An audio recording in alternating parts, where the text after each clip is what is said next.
And a good morning, football fans. How are you this morning? We're good. I know John McMullen's good because he was on the stream early today. 5 minutes before the show, I wouldn't figured say John good, got to bed Joe. by like 10:30 last night. No. Rip roaring, ready to go.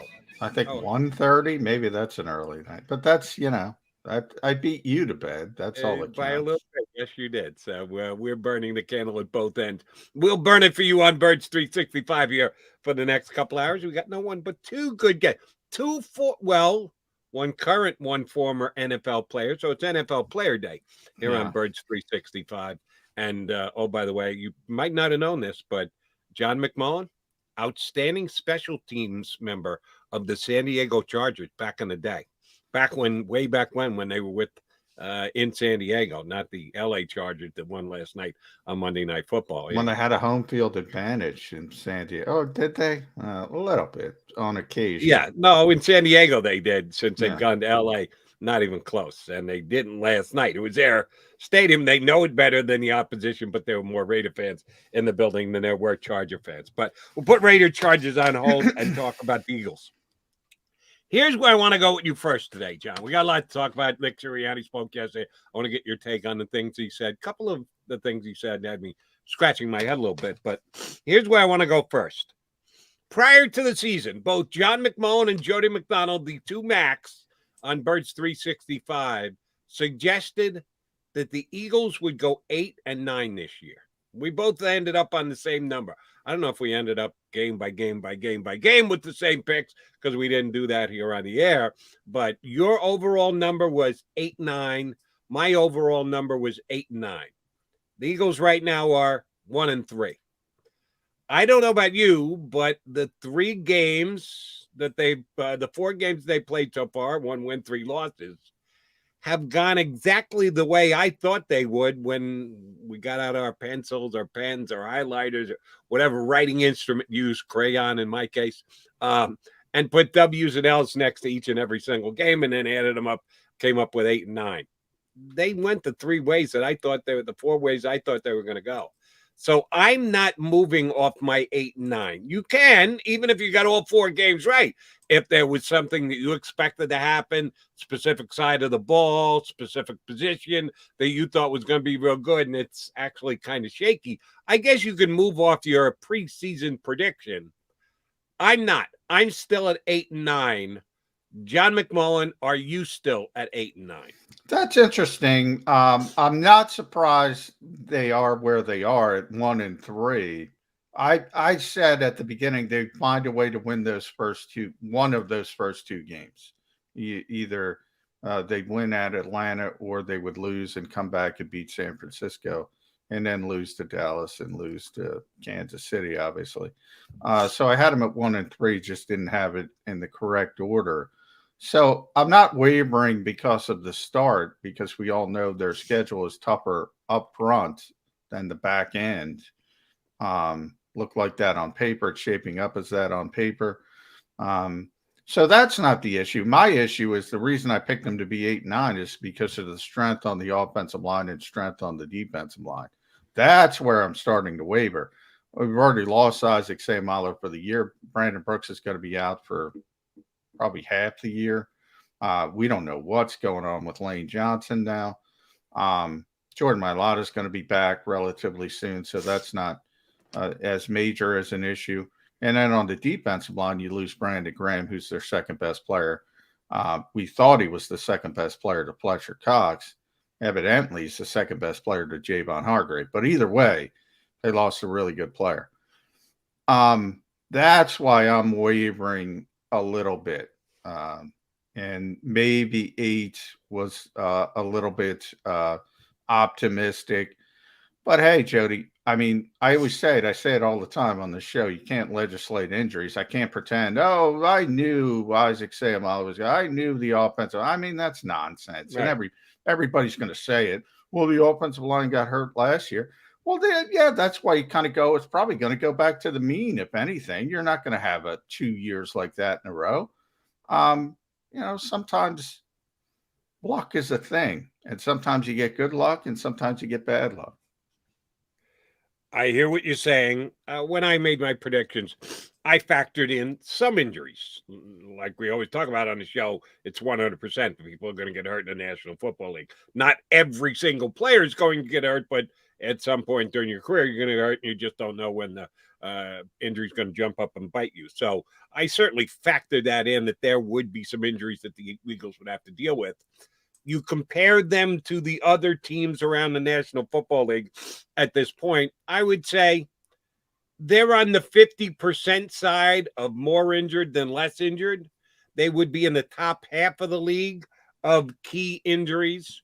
They're not the worst team. Some Eagle fans will make, oh my God, we lost Isaac Seumalo, and how can we recover? Well, there's other teams that are dealing with the same stuff, with the same level of key players that are out too. So I would say they're a little bit worse than the mean in the National Football League as far as injuries go. So that would, if you agree with my stance on that, maybe give you enough movement to reason to move off whatever your number was.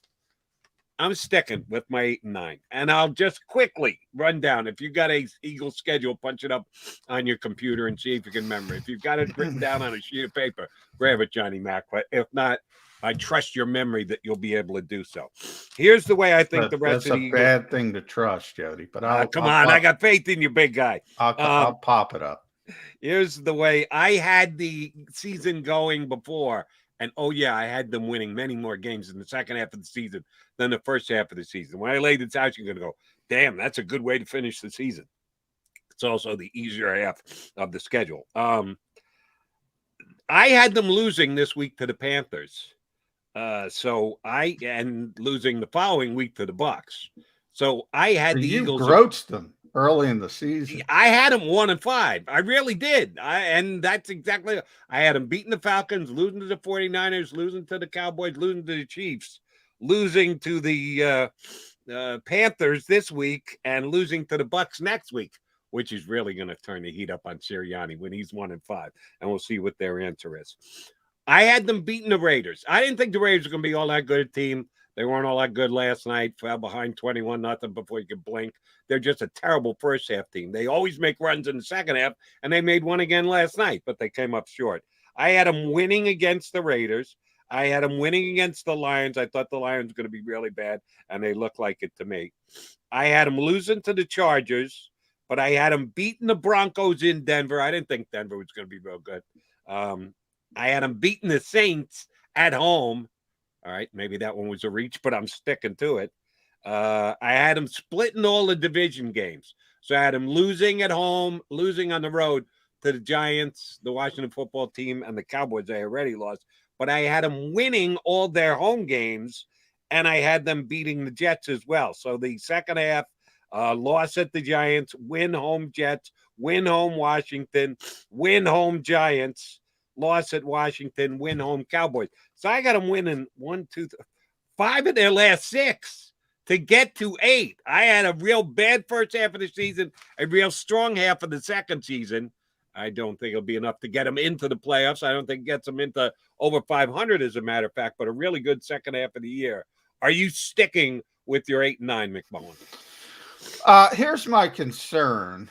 A lot of the teams on the schedule remaining are better than I thought they were going to be. It starts this week with Carolina. I didn't think Carolina would be very good. Turns out, or at least early in the season, they've been solid. I didn't think the Raiders would be as good as they are. I didn't think the Chargers would be as good as I think they are, although I thought they would be a fine team. Denver's much better than I thought they were going to be. New Orleans, I thought they were going to fall off a cliff without Drew Brees. They're better than I thought they were going to be. So I think it's not as easy as I thought it was going to be. So from that perspective, I got to come down from 8 a little bit. And I'm probably more in the 6 range right now. Oof, that's not good. I'm sticking with my 8. I hope that's the case. And here's the reason why, after going through it all and pointing out all the W's and L's, that I could completely change my mind within 5 days. this is basically the game of the season coming up against the Panthers this weekend. And here's my line of logic. When Jeff Lurie told us the day that he decided to move off Doug Peterson as the head coach of this team, it was going to be a transition year. And there's a percentage of Eagle fans who did not want to hear that. Well, come on, what do you mean? We were just in the Super Bowl in 2017. How can you be in a transition year? Well, Lurie said it, and I think he meant it when he said it. And when you're going with a new head coach and a new young quarterback in only his second year in the league and first year as a starter, you can absolutely label it as a transition year. Some Eagle fans didn't want to hear it. And then when they beat the Falcons, the way they beat the Falcons week one, Johnny Mac, we're going to win above 500. We got a chance to win 10 games. Playoffs. We got Jim Morris out there. Yeah. Yeah, and they've now lost 3 in a row. But see, here's the key. This is the week. Because as of right now, as we sit here today, they're 2.5 games back in the division. Dallas is 3-1. They're 1-3, but they've already lost to Dallas, but that's a half a game in the head-to-head tiebreaker. The good news is you play Dallas again, so you could make up a game and a half. If you win, you get a win, plus you get a half a game in the head-to-head tiebreaker. So they can make that back up. So the division isn't out of sight yet. It's getting onto the horizon, but it's not out of sight yet with as many games as the Eagles have left to play. Wild card in the NFC. There are a lot of good teams in the NFC West. My preseason prediction was all 4 teams in the NFC West were going to make the playoffs. Somebody was going to win that division, and all 3 wild cards were going to come out of that division.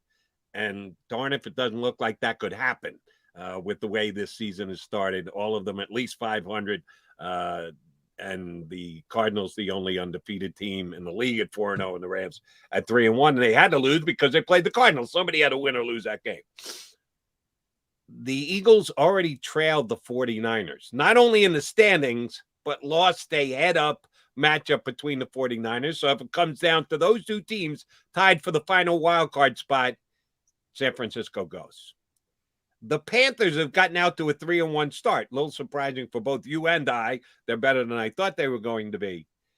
If they lose this week, and that's another team that if they finish in a tie with them, they would lose the tiebreaker. That's starting to add up to a lot of teams. They're not going to be able to get by for one of those 3 wild card spots. So this is it, John. What this weekend is the difference between transition and competition. If they win this week, they're still in the competition. You can still optimistically hold out hope for a playoff spot beat, either to win the NFC East and or find a way to steal a wild card. If they lose, then Jeff Lurie was giving us the real deal way back when. Well, I think, Jeff. Well, I hear what you're saying, obviously. And if you want to lose a game, you never want to lose a game. But if you want to lose a game in the NFL, you want to lose it to an out-of-conference foe like the Eagles did to Kansas City. It really doesn't affect you as far as tiebreakers go moving forward to the playoffs. But I can't even think about the playoffs with this team. So, you always obviously the playoffs. That's what football is all about. Yeah, it's all about making the playoffs. Week number 1, you're laying out scenarios by which your team makes the playoffs. I took Jeffrey Lurie very seriously when he said this was a transition year, and I think the Eagles realize that, and they have a rookie head coach, and they have a young quarterback, and we said, what is the goal of this season? Is it winning? Or is it figuring out what you have at the quarterback position? I think it's more of figuring out what you have at the quarterback position. But I get when people, people want to think about the playoffs and think about the optimistic side of it and say, well, maybe we can, especially after week 1, maybe we can catch a lightning rod and get in there and be better than people expected. Just like a bunch of those teams I mentioned, Carolina and Denver. And all of a sudden, those fan bases are thinking playoffs. So why can't it happen to the Eagles? I get that. I got to see them beat a couple good teams. Carolina is a perfect example. If you can go in there, not a great team, better than people expected. You're playing on the road. That's a tough environment. If you can go in there and play well, I think that gives you a lot of confidence moving forward. So from that standpoint, I think it's a big game. And anytime, as I said, if you're if you lose a game in conference, you're gonna kick yourself probably down the road, down the line somewhere. That's just the way the NFL is because it's so competitive, and that's how they obviously it's unbalanced schedule. Got to come up with some kind of tiebreaker, and that's the big tiebreaker. So you never want to lose to teams in your own conference, but that's sort of an evergreen thing. I mean, that's you don't want to lose in the division first and foremost, and you don't want to lose in the conference. And then if you lose to an AFC team, if you're the Eagles, you go, that sucks, but you turn the page and move on. It's not going to affect you. Other than if you're a really good team and you're talking about, number one seeding or that kind of stuff. But obviously that's not going to be the Eagles. So from the broader perspective, I'm with you. This is sort of a temperature game. The Eagles, I think, they obviously played well against Atlanta. I think they outplayed San Francisco. I think they played well offensively for the most part against Kansas City. The one stinker has been Dallas.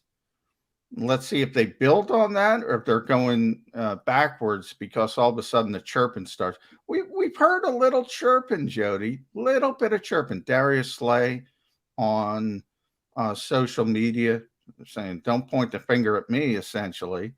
But let me jump in there. Isn't that Darius Slay? Yeah. Oh, yeah. That's his personality. He's also right, by the way. He's also right, but true. But that's why I'm not going to get worked up about that because that's the player's persona. If it had been a guy who's not a usual chirper and he started to chirp, then I go, "Ooh, that's not good."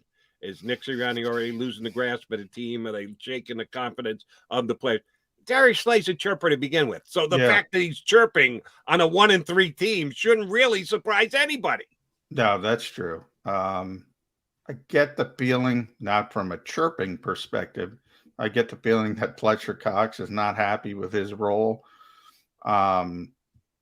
Just little things. And that's what happens when you lose in this league. I mean, that's what happens. It happens everywhere. It's not unique. If you lose, people start asking questions. They go, well, what the heck are we trying to do here? It's just the way of the world in this league, unfortunately. But that's something, that's one of those difficult parts of the job that you sort of learn to handle with experience. And we were talking to Jason Cole yesterday. He was talking about experience with head coaches being very, very valuable. Right. Well, when you don't have experience, you don't know how to deal with those things. You figure it out as you go along. And that's where we are with the Eagles. All right. Quickie before we get to our first break, and then we punch up our first guest. South Jersey kid, Temple kid, Philly kid. Carolina Panther. Archbishop Wood. He went to Archbishop Wood, right? So he's a true homeboy. Colin Thompson's going to join us coming up in about 5 or 6 minutes from now. You mentioned Fletcher Cox, maybe not happy, his role with the team, blah, blah, blah, blah. We both know that the reason his numbers, his production are down are multifaceted. That it's not just, oh, my God, he's gotten so old so fast. He stinks. He can't play. We can analyze his game. He's fallen off the table. The Eagles are screwed.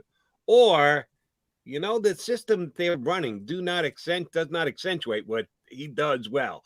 And his other teammates, a.k.a. the defensive ends, aren't picking up with the fact that he's getting double teamed as often as he does. And shame on the Eagles' overall defense. It's a combination of the two.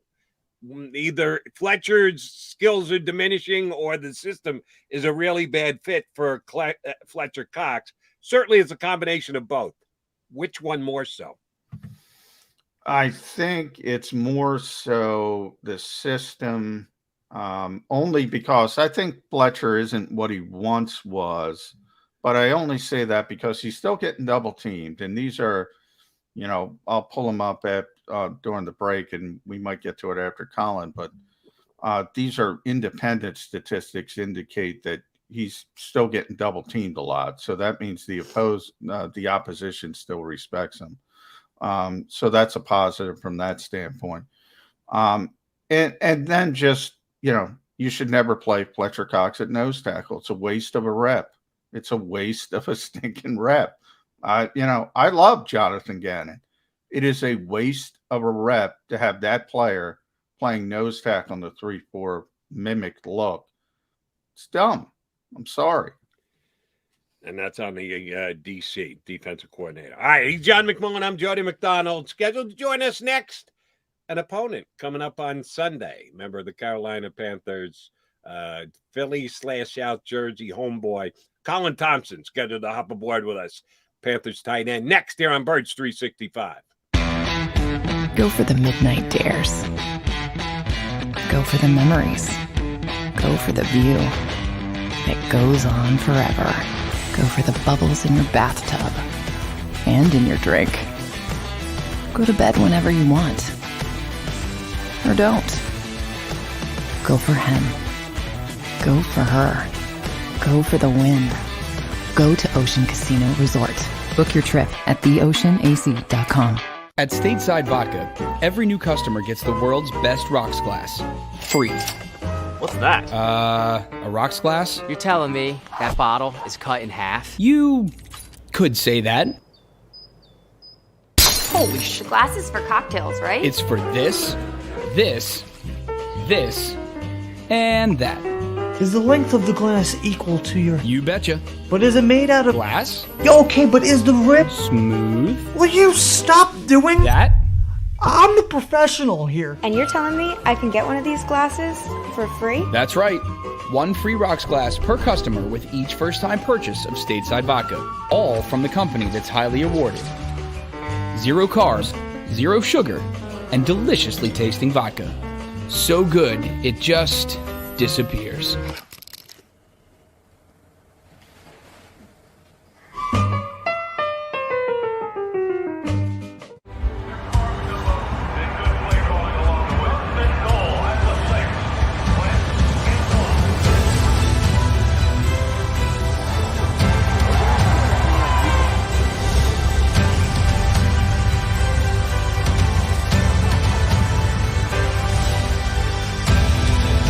Field of life, First Trust Bank is there for you.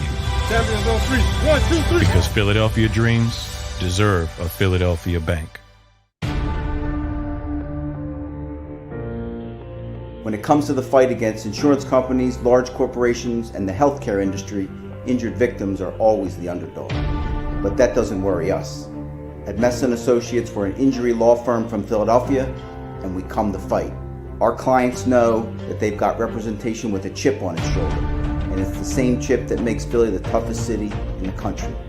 Call 215-568-3500 or visit us online at messalaw.com. Messa & Associates, the toughest injury firm in Philadelphia. Go for the midnight dares. Go for the game. Go for the hits. Go for the fans. Go for the win. Go to Ocean Casino Resort. Book your trip at theoceanac.com.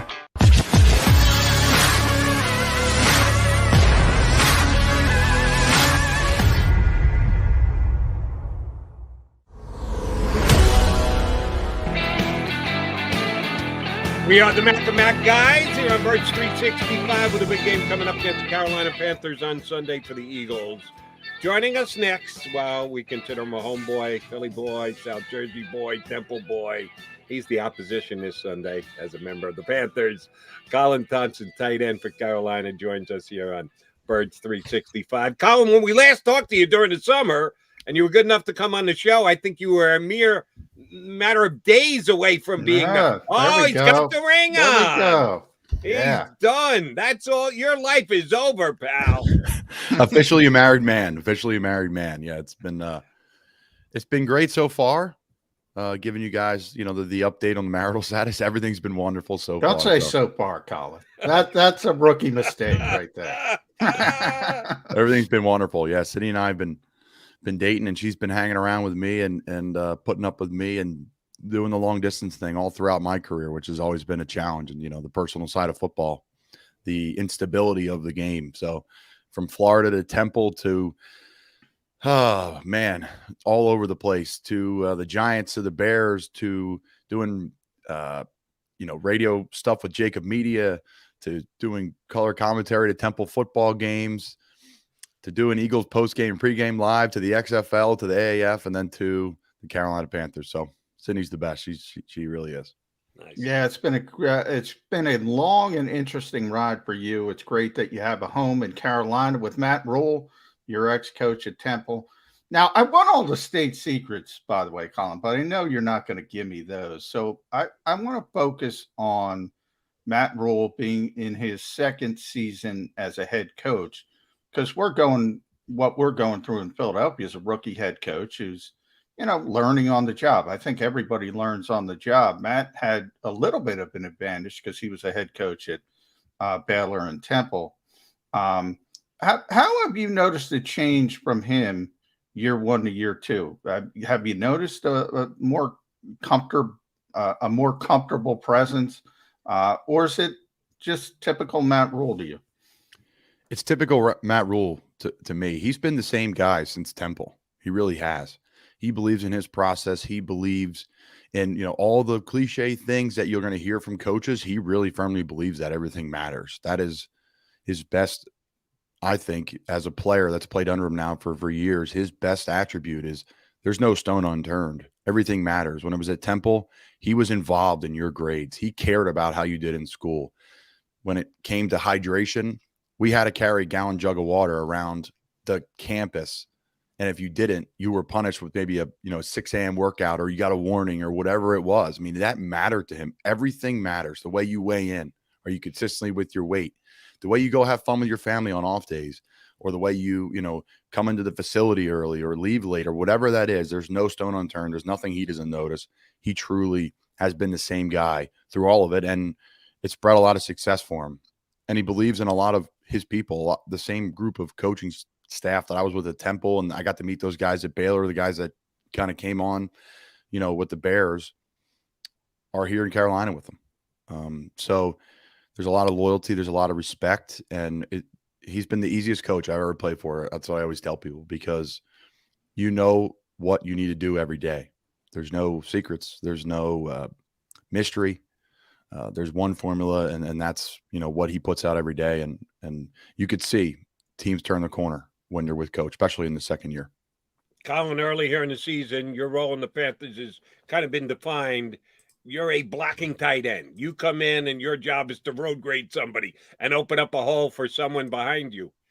Did you know that was going to be Sam Darnold? How did he become the leading touchdown getter in the National Football League for quarterbacks? So during OTAs, I remember him taking off on a run, and I looked at all our tight ends, and I'm like, he's going to have a big year running the football. This guy can really run. He's a really good athlete. Man, oh man, right? He's leading the NFL in rushing touchdowns. He's savvy runner. Obviously, he's not running like the old Carolina days with Cam Newton, where they're running quarterback power, right? It's different ways, and it's different creative ways for him to score. And, that's what I think makes our offense go. Obviously Sam, and he can do a lot of different things. So yeah, he's an absolute beast. He's been someone I really enjoyed getting to know on a personal level. Someone I've seen from afar, right? We kind of came through college together. I knew he was the man coming out of USC, and followed him with the Jets, and he's here now. So it's been great getting to know him personally, like I said. And then obviously playing wise, he's at the top of his game. He really is a great quarterback. So from when you first met Sam, Colin, obviously he's coming off a situation with the Jets, which was not the best. Well, Jody knows. Jody's a Jets guy. A lot of people blamed Adam Gase, and it can have a big effect on a young quarterback if they're in the wrong situation at the wrong time. You've had a lot of success early in the season as an offense. Sam's obviously the leader of that. How's his sort of attitude changed from that day one when you first met him to getting the confidence of winning three out of four to start the season? I think the unique part about Sam, and every player tries to be that, but it's really hard to do it, is he's the same guy every day. And I truly mean that. He really is. He's the same cool, calm, and collected West Coast, Southern California quarterback that just has an air of confidence to him, but it's not overbearing. and it's pretty straightforward. And he's the same guy every play, whether he just got sacked or whether we just had a huge run or whether DJ Moore just caught a ball and broke 5 tackles and went and scored. So he is the same guy every day during OTAs, when we're out to dinner, whatever that may be. So I think, that's key to any great player. That's key to anybody in business. That's key to anybody in radio. He is the same Sam every day, and I've really enjoyed getting to know him. Colin, join the club. You and your Panthers got run over pretty good by the Dallas Cowboys this past week. The week before, the Philadelphia Eagles got run over by the Dallas Cowboys pretty damn bad. Dallas is maybe better than some teams thought. You came in kind of like the Eagles did. The Eagles came in a top 5 defense in a lot of statistical categories, left that no longer being the case. Same as you guys. You had 3 weeks in as being one of the better defenses in the National Football League. Didn't look like it against the Cowboys this past Sunday. What happened? We're still trying to figure out how the Cowboys went through the Eagles like a hot knife through butter. How'd they do it to you guys on the ground to the tune of 200+ yards? Well, I think for us, worrying about what I control, it starts with us offensively. That third quarter there for us, we had 2 turnovers, we had a punt and a missed field goal. So when you want to play good football teams in the NFL, you can't have a 4 to 5 series span like that. It just can't happen. You can't. There's teams, right? The game is moved to a more of an offensive football game that everybody knows. It's favored in that direction. I'm on offense too. I understand that as well. You can't do that as an offense because, as you know, teams across the NFL are absolutely loaded with talent, especially the Dallas Cowboys. Now, to talk to their credit, that's an offensive line that's been together for a very, very long time and that know exactly what they're getting from their running backs. They know exactly what's expected. That's an experienced quarterback and run game and run checks and play action. They have an unbelievable team. To me, there were no secret coming into the season of, when you're looking at the rosters and you're going through things and you're looking ahead at different schedules.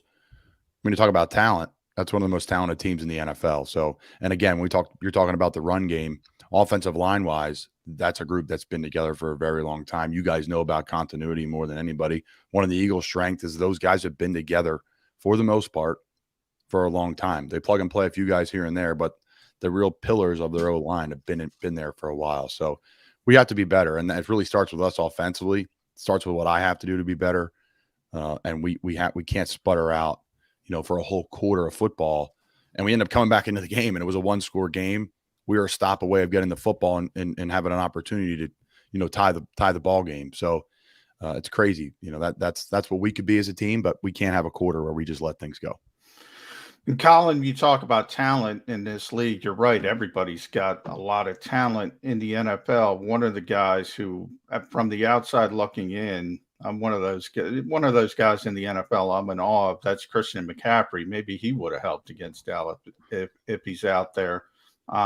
Still iffy for the Eagles, dealing with a hamstring injury. What's it like working with a guy like Christian McCaffrey every day? You got the Not For Long media hat on. I saw you had him on your podcast. People should check that out as well. But Christian McCaffrey, just difference maker. Guys, he's unbelievable. He's nothing like I've ever played for. First off, he's the most intense individual I've ever been around when it comes to just focus. Now, he could sit here and have a great time with us and everything's great. But when you're talking ball, when you're talking ins and outs, when you're talking things that he truly believes in, he's the best player I've ever played with. And I know that's not something like, oh, whatever, but I've played with a lot of great players over the years, but he's the best at every little thing. So like some guys are like unbelievable at like 5 or 6 things. He is an unbelievable walkthrough player. I always say that he's the best walkthrough guy I've ever been around. His steps, everything is perfect. Every inch, every step, everything. He's just so dialed in. His nutrition is extremely dialed in. I think he said, he spoke to us as a team and he was talking about his dedication. He's got, some sort of body work being done to him, just short of 365 days a year. I mean, this guy is constantly dialed in on his craft. He's the most committed person I've ever been to. Obviously receiving, he's unreal. Running, he's unreal. You guys have seen the screen game over the years. You can be an MVP of the league. So Heisman candidate.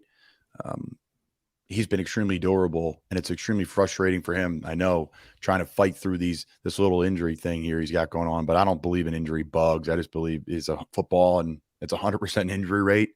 You just get bit at different times of your career. I got bit early, and who knows? I could be bit tomorrow, God forbid. But that's just how the game goes. That's what we signed up for. So he's a warrior, John.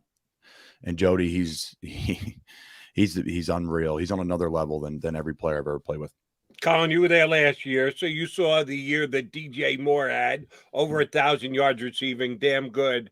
4 touchdowns, could have been better. This year, he's already got 30 grabs in just 4 games and already has 3 touchdowns. Talk about upping your game. He is a guy who certainly would fall into that category. What's I feel doing like this year that's so much better, that he's been that much more productive? he's the same guy. I'll be honest with you. That's just how it goes. You guys know this. You've been following the game for a long time. There's great receivers that have great first halves, second halves. The entire year is great. You never know. It could have been injury or 2 last year or whatever. I don't really know. I don't really remember last year, but and again, I don't even keep track of numbers or stats. I was thinking about maybe I should go through some things before I'm on your show today. I'm like, oh wait, I'm not the Eagles media guy anymore. I don't need to check and see, how many sacks Fletcher's had this year or whatever it may be. So he's a Philly guy, Emotep charter, went to Maryland. So he's a local guy there. I know the Philly people love that. An absolute beast, another freak of nature athlete. This guy is unreal. His balance is unbelievable. He's physical. He's got all the tools that a number 1 receiver has. He is a number 1 receiver, no doubt about it. He's an absolute beast. I can't tell you one thing he's done differently, but I know this. He does it every day in practice. That's the one thing about, DJ and all our wideouts and all our players is we practice hard. That's a coach rule, staple, and that's what's expected. So we practice hard, and he brings it every day. He's someone that, the Eagles fans, looking for someone to watch, may not know a lot about the Carolina Panthers team. There's a Philly kid that's an up-and-coming number 1 star in this league. Now, you mentioned the Eagles, Colin. Obviously, you guys will get heavily into preparation for the Eagles, but you know a little bit more about the Eagles than probably typical teams that you got to get ready for because of your work in this market. They lost Brandon Graham, and as you're that blocking tight end, you think about sort of an extension of the Carolina Panthers offensive line. I've talked to a lot of offensive coordinators, offensive-minded coaches over the years. First thing they always say about the Eagles defense under Jim Schwartz was, all right, we got to block Fletcher. We got to block Brandon. How much of him being out, how much is that going to help the Carolina Panthers? Well, they have some guys now. There's no doubt about it that one of the strengths of their football team is that front 4. Really, truly. I watched the film. I've been watching film. I'm already through a couple games. They roll guys through. They really do, and they have strengths. They're one of the strengths of the football team. So Brandon Graham is one of the best in the business, especially at stopping the run. I mean, his ability, his stoutness as a player is he disposes tight ends. He really does. So I'm a big fan of Brandon Graham. Obviously, doing radio with you in this market, I've sung his praises for a long time in that front 4. They have a great group. So they'll be a challenge for us. They'll be a challenge for every group the entire year.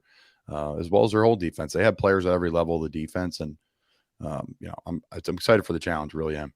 All right, Colin, the last one for me. No, you got a meeting to get to. You sound like a guy who really is good at compartmentalizing and keeping the focus as narrow as possible so you can be juiced in on what you need to accomplish. But you're also a radio guy, so you got to look at the big picture and you got to know some other things. You don't play Tampa till December. Right now, it's you and the Bucks. Kind of open up a little distance at 3-1 in a piece. That Brady guy, champions, whatever. You want your shot at him. You don't get it for like 2 months. You got to wait all the way till December. Have you at least peeked the schedule? Do you know when the Bucks come up for the Panthers this year? Yeah. We all look at the schedule. Don't let anybody tell you. We didn't look at the schedule. I don't do the whole win-loss thing. I don't know. The game changes, right? All of a sudden, Brandon Graham's not in the game, right? All of a sudden, Chris McCaffrey's not playing. So the game changes week to week. That's what makes the NFL just an unbelievable thing. Plus, our rosters are small, which John and I have talked about before. So, you guys have to step up. Your practice squad guy for 2-3 weeks, they're not even traveling with you. And all of a sudden, here they are starting, right? That's just how it is. So No, I know we play them at the end of the year. I know you have to play your best at the end of the year. Those last 2 months, November, December, that's when champions are made. January now, we're bleeding more and more into January. So, yeah, that's when champions are made. That's when you have to play your best football. That's one of Coach Rule's mantras down the stretch. How do you play? How do you perform? That's how you'll be graded in free agency. That's how you'll be graded by your coaches. Because now everyone's relatively fresh and you're grinding through it. But when it becomes colder, when you have to travel on the road late in the year, the holidays are around, there's more distractions. How do you perform? And, the best teams perform down the stretch. We've seen those teams over the years do so well is because they're getting quote unquote hot when really they're just playing their best football down the stretch when it matters. Week 16 and week 18, Bucks and Panthers. Colin, thank you very much for hopping on. I know you got a meeting you got to get to. We appreciate you coming aboard with us for a 15-minute spot here. Thanks, bud. We can't really wish you that much luck on Sunday. But sure we can. I'm get rooting out for of Colin, the game. and my advice 100% is healthy. It's not great now. It's great forever. Just tell that to Sydney right now, right as you get up. Jody and John, thank you so much. Anything for Johnny Mac, man. When I was getting into radio, and he was someone that I've leaned on and learned a lot from in this business.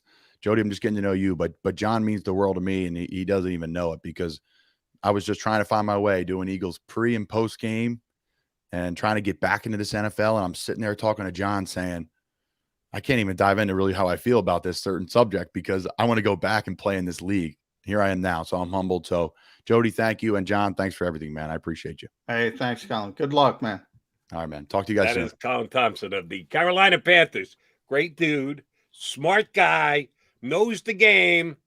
He's the opposition this week, guys. Sorry, John. You can love the guy, and he loved you. That was a good little glove fest you got going. No, you're the opposition this week. We'll love you again next week, Colin, but not this week. Sorry about that. You're playing objectivity, man. I'm not an Eagles fan. I just root for the guys I like, and I like Colin. So there's a lot of people on the Eagles I'm rooting for because I like the people, the person. But that's sort of when you get in this position, you root for people. You don't root for teams. It's just the way it is. I agree with you about the objectivity. You can root every week. Now, you got to be honest when you do the show. Yeah. But you can start, all right, hope the Eagles win this week. That's the way you start every week. And then you say, yeah, but I don't know that they can actually win this week. That's what we try and do for you here on Birds 365. All right, McMullen, McDonald coming back. Don't even think about going anywhere.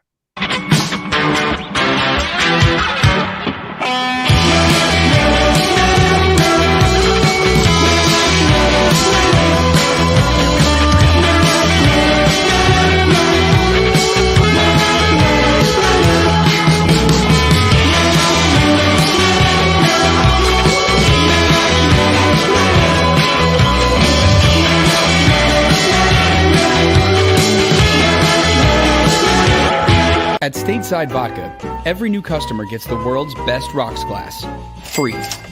What's that? A rocks glass? You're telling me that bottle is cut in half? You could say that. Holy shit. And you're telling me I can get one of these glasses for free? That's right. One free rocks glass per customer with each first-time purchase of Stateside Vodka. So good, it just disappears.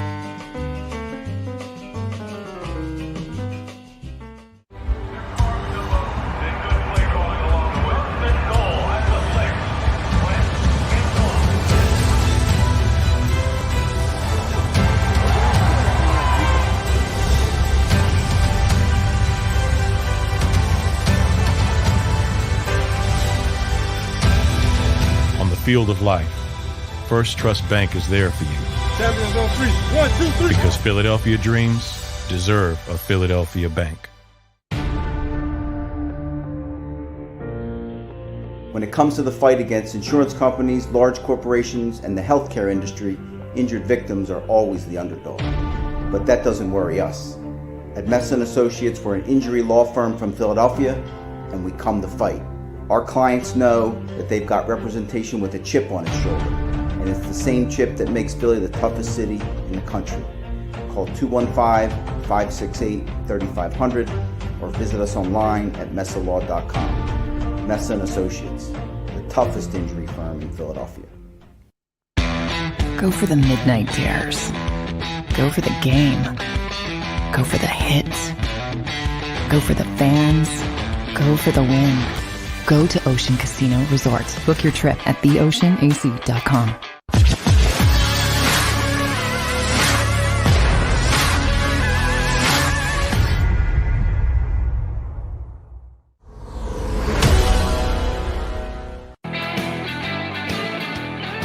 Johnny Mac and Jody Mac, your Birds 365 guys here on the JAKIB Media YouTube channel.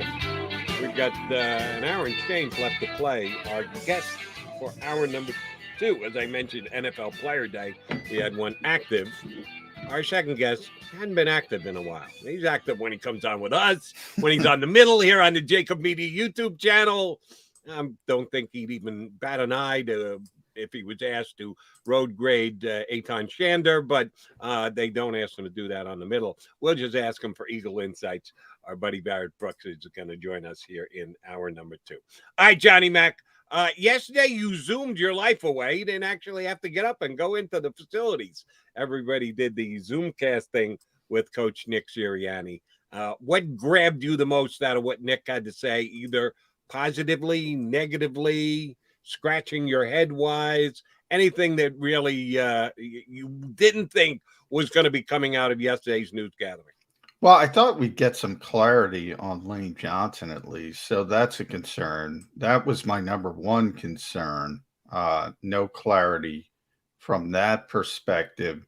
As far as the actual football stuff, I think it turned into, what's your confidence in the defensive side of the football right now after that poor performance against the Kansas City Chiefs, which I don't know what people expected. I mean, that's almost, you have to hope the other side makes a bunch of mistakes and shoots themselves in the foot because they're just too good from a personnel standpoint. And I tried to ask Nick Sirianni about what is he involved on game day if he sees things are going wrong on the defensive side of the football, because I think we've gotten away from that in head coaches in this league. I think we have a bunch of guys who are just sort of super-sized offensive coaches, and then they have a defensive coordinator. I think that's the Eagles setup. So I tried to flesh that out a little bit, but that was the most interesting parts to me. The Lane Johnson stuff, though, the more closed mouth you are about this, the more conspiracy theories pop up, and I don't want to get into them because I don't think it's fair, but I think the Eagles should be more above board.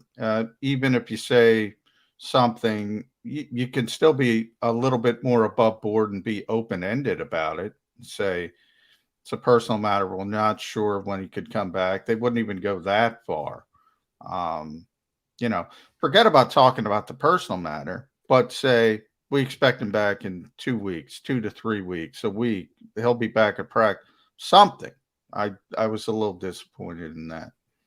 And we'll see. That's the kind of thing that must be addressed on a day in, day out basis. Yeah. Until the Eagles give you something. Yes. When next he meets the media, he's going to be asked the same question. And if he doesn't have an answer then, well, he's going to be asked. Yep. And it's just something he has to deal with every single day.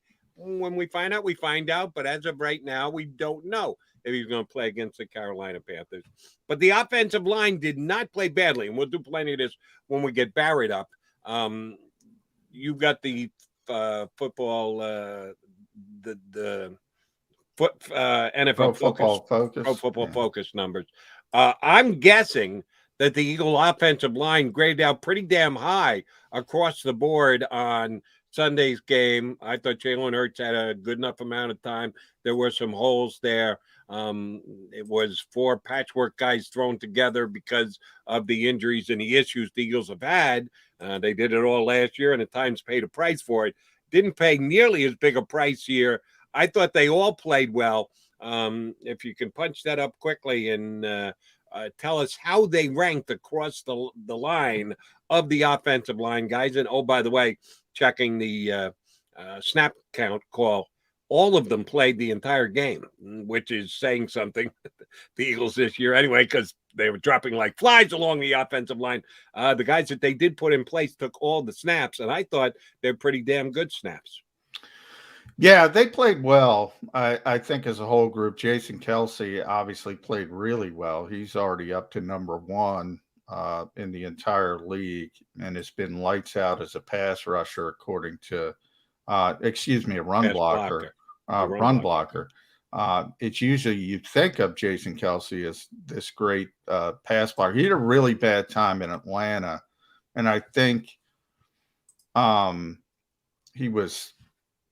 I forget, but he was near the bottom. He was 30 of 32 or something because he had a really tough time with Grady Jarrett, just on an individual level. Really strong guy. Yeah, That's been a lot of guys have problems with Grady Jarrett. That's been typical of his career. All of a sudden, here we are 3 weeks later. He's number 1, and he's the best run blocking center in football.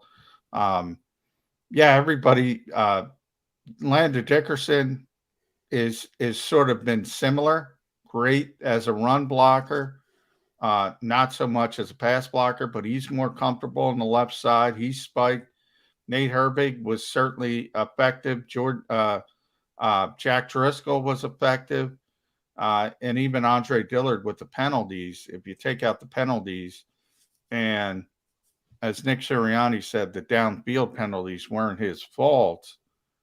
He's played well over 2 games, but Andre's gotten a little bit lucky in that there was no DeMarcus Lawrence against Dallas, and they flip him. And believe me, they would have flipped him to Andre's side if he were healthy. And there was no Frank Clark for Kansas City. So he's gotten a little bit lucky, but he's played well. You have to even give him credit. So, yeah, as a group, the offensive line was pretty effective for what they were asked to do against the Kansas City Chiefs. And you also have to give, it was pretty clear that that was part of the game plan as well. Get the football out quickly. It's interesting. I think that was the game plan anyway, but maybe that amped up even a little bit more when they realized Lane Johnson wouldn't be there. Well, one of the guys the Eagles are going to have to face off against, and Colin Thompson, we're not talking about you, but a former Owl that the head coach reached out for during the offseason and signed as a free agent, has been Hassan Reddick, who is one of the top sack guys in the National Football League at 4.5 over only 4 games. Is he going to get his chance at Andre Dillard? You just mentioned the fact that Andre's got a little lucky, dodged a couple of bullets with injuries to the opposition. Hassan Reddick, as far as I know, is completely healthy and ready to go and has gotten off to a real good start. Is he going mano a mano versus? Yeah, they have a couple really good edge rushers in Hassan Reddick and Brian Burns. So it typically it's going to amp up this week. Now they're both sort of undersized guys, so it's sort of a give and take in that they're going to get out. They're going to get at you from a speed rush standpoint. Generally, that's Andre's strength. He's struggled with powerful guys, the guys who can bull rush, the guys who have that can really put them on skates and just put them back into the quarterback's lap.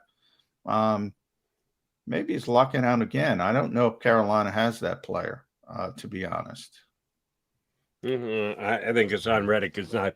He's not going to manhandle an offensive lineman, but he's also not just a pure speed guy. Well, that's the only way you ever get to the quarterback. I think he's got strength enough to make a offensive lineman a tackle, be it on the left side or the right side, play. Honestly, he's off to a really good start. And you remember way back when you and I were doing the show, I think back in April, I think he was a later signee.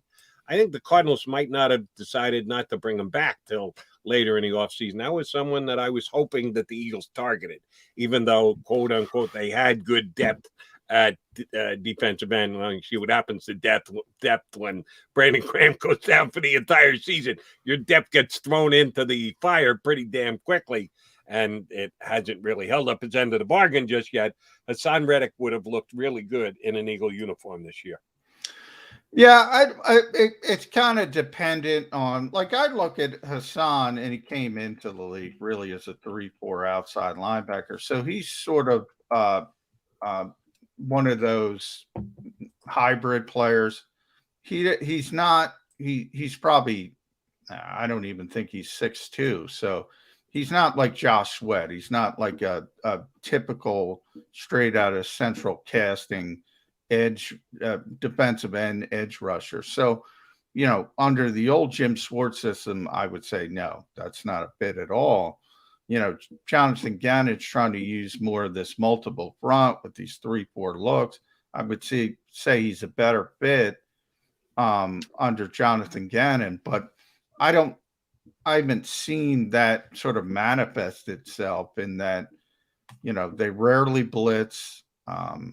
They rarely take advantage of those situations. They just play zone on the back end and try to let 4 pass rushers get home or 3 pass rushers. So I don't know if he's a fit, but anybody who can rush the passer is helpful. And as you said, he can do that. I just think he's a bit undersized, and that's why I think he shapes up well. If you think about Andre Dillard's struggles when he was a rookie, and that's really, because he didn't play last year, it was against grown men, as they say in the NFL, veteran guys. It was that Cowboys game with Robert Quinn. It was that Minnesota game with Everson Griffin. These veteran rushers who've got every single trick in their book and their toolbox. Those speed guys he can handle. So those other guys, and he's gonna, if he plays, and by the way, hopefully he's not even playing, because we'll see Wednesday if Jordan Mailata's back. I mean, they didn't put him on injured reserve, so that indicates to me they didn't think he'd be out 3 games. Well, he's already been out 2 games, so we have to keep an eye on that. He might not even be out there, but if he continues to have to play, eventually, I mean, he's going to run into one of these guys. He's kind of like DeMarcus Lawrence would have been that guy, but wasn't there. So I think things have worked out for him. Well, I know that Hassan Reddick isn't a big guy. You're right. He's 6'2". He might be under 6'2", and he's 235. He's not 260, 265. He's playing down defensive line for them, snap in and snap out. They're not a team that moves the front around and changes much. They're a pretty strict 4-3 defense, for what I've been able to see. So knowing that he was part of the defensive line that for the first 3 weeks of the season was one of the best against the rush in the National Football League. He was also part of that defensive line that got gouged for 200 yards last week by the Dallas Cowboys. He is what he is, and I think he's become a legit 4-3 defensive end in the National Football League. Yeah, and that's what that's what Nick Sirianni said yesterday when talking about the defense. You give a little, you get a little. Well, the Eagles gave a lot, didn't get much in return against Kansas City. But from Carolina's perspective, yeah, I mean, that's what you should do. If I see Hassan Reddick and Brian Burns out there, I'm going to try to run the football. But people don't like to run the football. So it's sort of a catch-22. You're almost playing into the NFL groupthink of, well, we got to throw it, we got to throw it, we got to throw it. Where if I see a 230-pound, defensive end, for instance, and I have Jordan Mailata back, I'm going to run this stinking football. But what do I know? Speaking of running the football, should I answer this off the air? I don't think I ever have, so I'm going to ask you now on the air. Do you know Liam Jenkins at all? Philly writer. I don't know if he's a weekly guy in the press box with you guys, but he's been covering the Eagles for the PhillySportsNetwork.com. Do you know him at all? I do not. Gotcha. No problem. I didn't know if you did. I don't know that he is considered one of the Eagle beat guys, but as I said, he writes about the Eagles for the PhillySportsNetwork.com. He had an interesting column today. I want to get your reaction to it. He said that Miles Sanders getting less touches, less snaps this week wasn't just a coincidence. it could be the beginning of the Eagles taking a stance and making a statement. Kenny Gainwell playing as well as he did, that maybe Kenneth Gainwell is the guy who is the number one back before the season is over and done with. At some point, they're going to have to make a call on Miles Sanders as to whether they want to go to the second contract with him. And, oh, by the way, there aren't too many backs that get that good paying second contract. He has not gotten off to a brilliant start. I blame the coach more last week that he got so few touches more than I blame Miles, but that's just me. Is there a potential changing of the ranking of the backs, the strength of the Eagle backs between the only two guys that they use? Oh, wait, I forgot. Boston Scott got 2 carries at the end of the Cowboy game. We can't just completely freeze him out. You get my drift. There's been 2 guys so far. Is the order of those 2 guys in question for John McMullen? No, not. It was just the personality of the game and the fact that we had talked. It's really those Jets practices, those joint Jets practices, where they were testing out Kenny Gainwell. Was he ready for this role as the pass catching third down, hurry up back? They deemed that he was, and you and I have discussed that, and you had thought that Miles deserved more of an opportunity at that role. They do think Kenny handles that stuff better, and that's going to be his role. That's going to be his role. Unfortunately, again, they're not playing from the lead generally. And that's when Miles will have more of an imprint on the game. So when they're in these shootouts and they need to score or obviously hurry up situations, as I said, Kenny Gainwell's going to be in the game because they think he's a better and they're right. He's a better receiver. He's a natural receiver. They think he proved his ability to handle the blitz pickup, which is another important part of it. So they have pretty clearly defined roles. If the Eagles ever lead by 2 touchdowns in the second half again, you're going to see more Miles Sanders running the football. But no, from the perspective of who the so-called running back 1 is on this team, that's why you can't overreact to certain games because certain situations happen in certain games. And if other situations happen, Miles would be in his typical role. He was also not effective in the carries he did get, but from the perspective of the coaching staff, no, he's still the top running back on this team. And yeah, I thought this gets back to an overall criticism of the Eagles. I didn't necessarily agree with their usage of personnel in the preseason. I thought a couple of guys on this team could have gotten more work and too much mothballs and put them in bubble wrap and protective custody was used by the organization, not just the coaching staff, because you and I both agree that there are certain terms that are dictated to Nick Sirianni and his coaching staff as to how to use guys specifically in the preseason. So I had issues with that. And yeah, I thought they didn't give Miles enough of a chance to show that he could make plays in the passing game. They just basically handed the out of the backfield pass catching role to Gainwell. Now, to Gainwell's credit, he's made the plays. I'm not knocking him at all. I just thought that I know Miles. See, this goes back to you being there at practice every day and me not. You saw the drops in practice on a daily basis. They didn't give him that job. He earned it. Kenny earned that job. That wasn't one where they said, okay, we're just going to give it to Kenny Gainwell. No, he earned that job. And in fact, they tested him, as I said, in those joint practices with the Jets. That to me was sort of like the final exam if he was going to be given that role for the regular season. And he performed very well in those practices, which obviously, they put a lot of weight on, probably more weight than I would have. But yeah, he proved himself. It wasn't like they came into training camp and said, we're going to give this job to Kenny Gainwell. The hope was he was going to be a contributor in that type of role down the road. If anything, I think they were a little bit surprised that he won it that early. But But that was a true competition win. And that was obviously a big Nick Sirianni mantra. But they definitely didn't just hand him that job. He earned it. All right.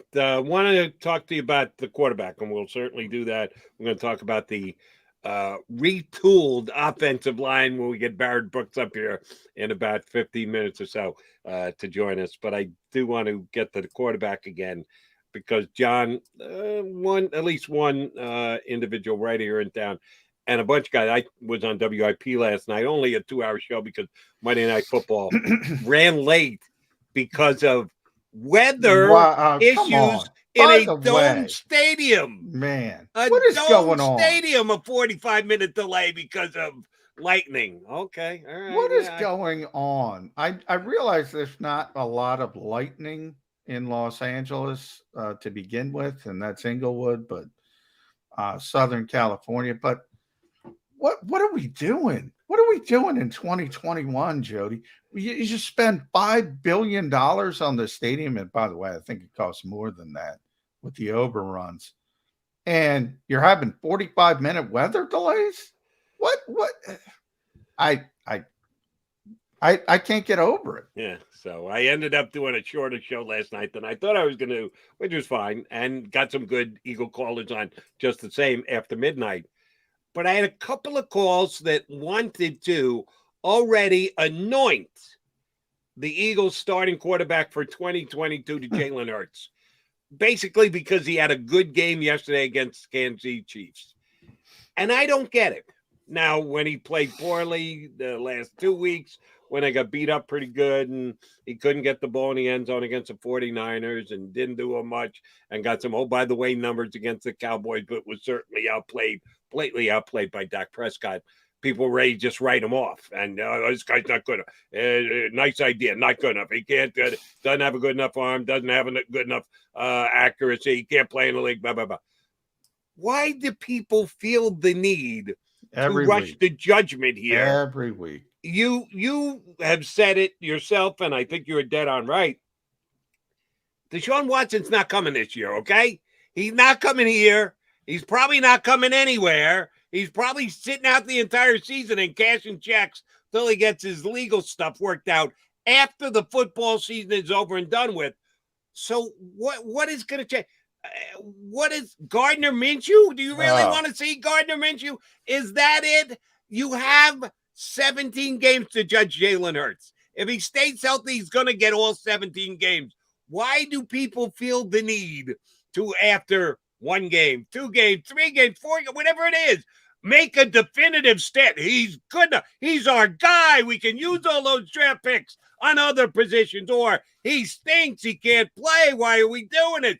Go get me another quarterback. Why do people do this? Oh, it's every week, Jody. And it streams from he's great to he can't play in this league. Right. Like there's no in between. He can obviously play in this league, by the way. He is playing in this league, if you haven't noticed. And while the Eagles are 1-3, his numbers are certainly been more than acceptable as an NFL starting quarterback. But so the larger question, which I've tried to frame over the past couple of days on the show, is, what do the Eagles want? To me, that's the larger question. Do they want this style of quarterback? I think you've already seen Nick Sirianni's game plans against Atlanta and against Kansas City. You can scheme this kid up to do some nice things and be a playmaker. And when you get the football out of his hand quickly, the Eagles can look very good on the offensive side of the football. Conversely, if you look about, they tried to take advantage of the 2 missing corners on San Francisco. They tried to, for some bizarre reason, keep pace with the Dallas Cowboys, according to the head coach. And when he's throwing the football down the field, doesn't look as good. Like every player in this league, Jalen Hurts has strengths and he has weaknesses. I think you've already proven you can accentuate his strengths to play at a high level or play at a good enough level So my question is, what did the Philadelphia Eagles as an organization want at the quarterback position? I don't think they want an RPO-driven offense. That's just my opinion. I'm not reporting that. That's just my opinion from knowing Jeffrey Lurie, Howie Roseman over the years. I don't think they think that's sustainable long term. I think that's the bigger question to answer. If they've changed their thinking, then we can have all the other conversations. But I agree with you. The week to week, oh, they lost. He's terrible. They won. He's the greatest thing. Like everything in life, but somewhere in between. He's proven he can play in this league. In case you haven't noticed, there's a lot of bad quarterbacks out there. He can certainly play in this league. Can he play at the level of being in the conversation of where the Eagles want to be? That is a debate, and I'm not sure about that. I'm not sure the Eagles want this type of offense long term. It's, for my money, it's TBD. It's to be determined. Yeah. Here's prime example on our stream. Joey B, who's a good streamer. He checks in with us all the time. Johnny Mack, other than injury, when would a Minshew at quarterback for the Eagles occur? After 2 more losses? You're going to give up on Jalen Hurts because he loses 2 more games. What the hell is Gardner Minshew? We don't even know what Gardner Minshew is. You know, I was down at the funny story, Jody. I was down at the link early on Sunday, as I typically am. No. You got there early? Who was there first? You or Ross Tucker? Oh, Ross has got to be there first. But so Gardner was out. What happens is the inactive guys come out first, and the practice squad guys come out first to just warm up and you get their work done, whatever. So Gardner wasn't going to be active. Clear indication. Now, I just took a quick video of him because he was doing a lot of fun stuff. You know, you see some of those quarterback drills that they do and try to get themselves loose. And I just made a quip that Gardner Minshew looks like he's preparing for something. It was just a joke because he was doing some goofy things. But people took that seriously. Of course, I should have known better. That's my fault on Twitter. Like I'm assessing that Gardner Minshew is going to be closer to playing. No, that's not the case. He's not playing. The only thing that would change that is an injury to Jalen Hurts. He's not even going to be the number 2 quarterback. That's going to be Joe Flacco. So if you have Jalen sprains his ankle in the game, Joe Flacco is going to come in the game. One, because Gardner Minshew's not active. Number one.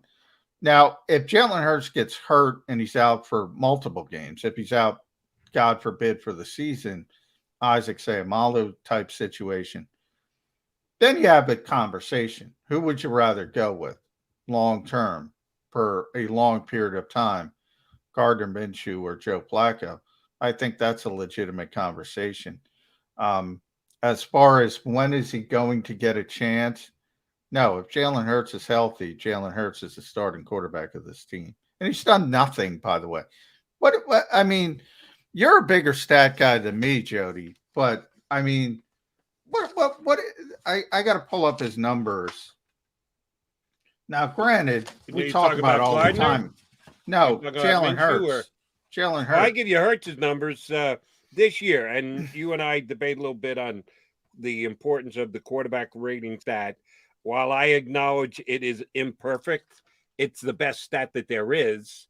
I think people want to look at completion percentage, yards per attempt. There's a lot of different things you can look at, but I still think that the quarterback rating is the best of a bad lot as to how to evaluate a quarterback. Last year, Jalen was 83.6 his first start against the Saints. 102.3 above 100 is always good against Arizona. Not great against Dallas, dropped down to 70.7. And then that last stupid game against Washington when they pulled him, which, by the way, I had forgotten when I looked it up today. He was really bad in the first half. I got all worked up because they put the unstoppable Nate Sudfeld into the game. Oh, yeah, he was terrible. He was terrible. He missed a big I think Quez Watkins was wide open in the end zone, missed him badly. But this year, his completion percentage is up over 66%, 7-2 touchdowns, interceptions, rating 101.1. I mean, he has not played poorly. No. You add in the running aspect. He's the team's leading rusher. You had 226 yards there. And then you look at the film. You say passer rating. I mean, Pro Football Focus is the best we got there. They grade him as the 13th best quarterback in football through 4 weeks. That's not bad. That's not bad. What that does, sorry to tell our buddy Joey B here, that keeps the conversation going. If he was at a passing rate of 75, it'd be, how many weeks till Gardner Minshew? If he was at 120, we'd be going, how about those first-round draft picks to fill in at linebacker and defense? And we don't have to use him for a quarterback because we got our quarterback. No, he's in the middle, which means the evaluation continues, the debate continues. But people want a definitive answer already. He's our guy. How great was he? Patrick Mahomes threw an interception. Jalen Hurts didn't. Stop, please. Or the fact that he's but I've already said, and long term, and I've already said this, but it has nothing to do with Jalen Hurts. I don't think he's the Eagles guy long term, but that has to do with the organization. I don't think they want this style of offense long term. Doesn't have anything to do with Jalen Hurts. Well, then why'd they hire Nick Sirianni? Nick Sirianni doesn't. He's not an RPO guy. In fact, he's doing something, if anything, he's a little bit more uncomfortable with. Nick Sirianni is actually, and I like this, he is not a scheme guy. He is the guy who has built offenses. Now, he's not the only one. Obviously, Frank Reich had a lot to do with it. He has built offenses around Andrew Luck, Phillip Rivers, Jacoby Brissett, Jacoby in between. Those are 3 different type of quarterbacks, and they built offenses around each of them. That's why they hired Nick Sirianni. He's building an offense around Jalen Hurts. If you get him another quarterback, insert name, whoever the hot, and your guy from Ole Miss, he got, everybody runs up against Alabama. Whoever the hot name is come April, and if the Eagles go in that direction, he'll build the offense around that guy. But let me put a thought process in Eagles fans' ears. If you are a Jalen Hurts fan and you want to refute what John McMullen just said, which, oh, by the way, he might be right. But if there is the possibility of the Eagles changing their mind, if we believe that Jeff Lurie can be affected by what's going on in the league and wants to be ahead of the curve, and if he thinks he's got a chance to be ahead of the curve, might take advantage of it. Root for the Arizona Cardinals to win the Super Bowl.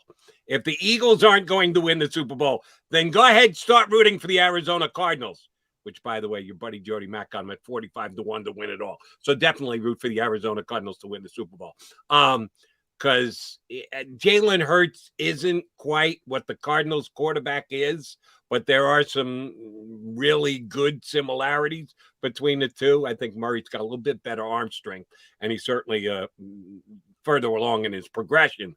But they're very similar quarterbacks, and if he finds a way to win a Super Bowl, maybe Jeff Lurie and Howie Roseman go, hey, if we really commit to this and we stand by, Jalen could be good enough to do exactly what the Cardinals I'm just saying, just painting that picture for you. All right, we have the Mac and Mac guys. Oh, I see our buddy Brandon Barrett Brooks is ready to join us. Keep it here. Double B coming at you next here on Birds 365. Go for the midnight dares. Go for the memories. Go for the view that goes on forever. Go for the bubbles in your bathtub and in your drink. Go to bed whenever you want. Or don't.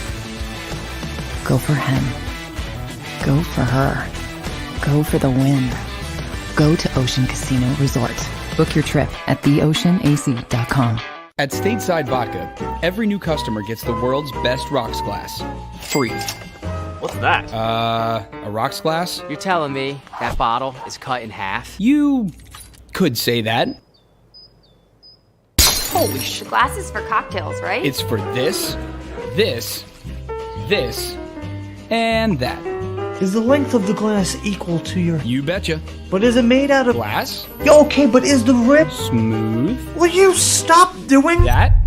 I'm the professional here. And you're telling me I can get one of these glasses for free? That's right. 1 free rocks glass per customer with each first-time purchase of stateside vodka. All from the company that's highly awarded. 0 carbs, 0 sugar, and deliciously tasting vodka. So good, it just disappears.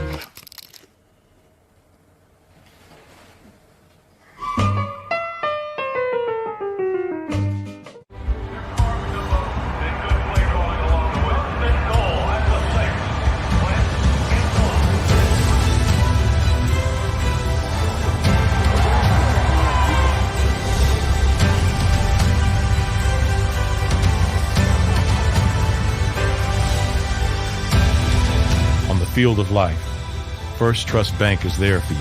Champions on 3. 1, 2, 3. Because Philadelphia dreams deserve a Philadelphia bank. When it comes to the fight against insurance companies, large corporations, and the healthcare industry, injured victims are always the underdog. But that doesn't worry us. At Messa & Associates, we're an injury law firm from Philadelphia, and we come to fight. Our clients know that they've got representation with a chip on its shoulder, and it's the same chip that makes Philly the toughest city in the country. Call 215-568-3500 or visit us online at messalaw.com. Messa & Associates, the toughest injury firm in Philadelphia. Go for the midnight dares. Go for the game. Go for the hits. Go for the fans. Go for the win. Go to Ocean Casino Resort. Book your trip at theoceanac.com.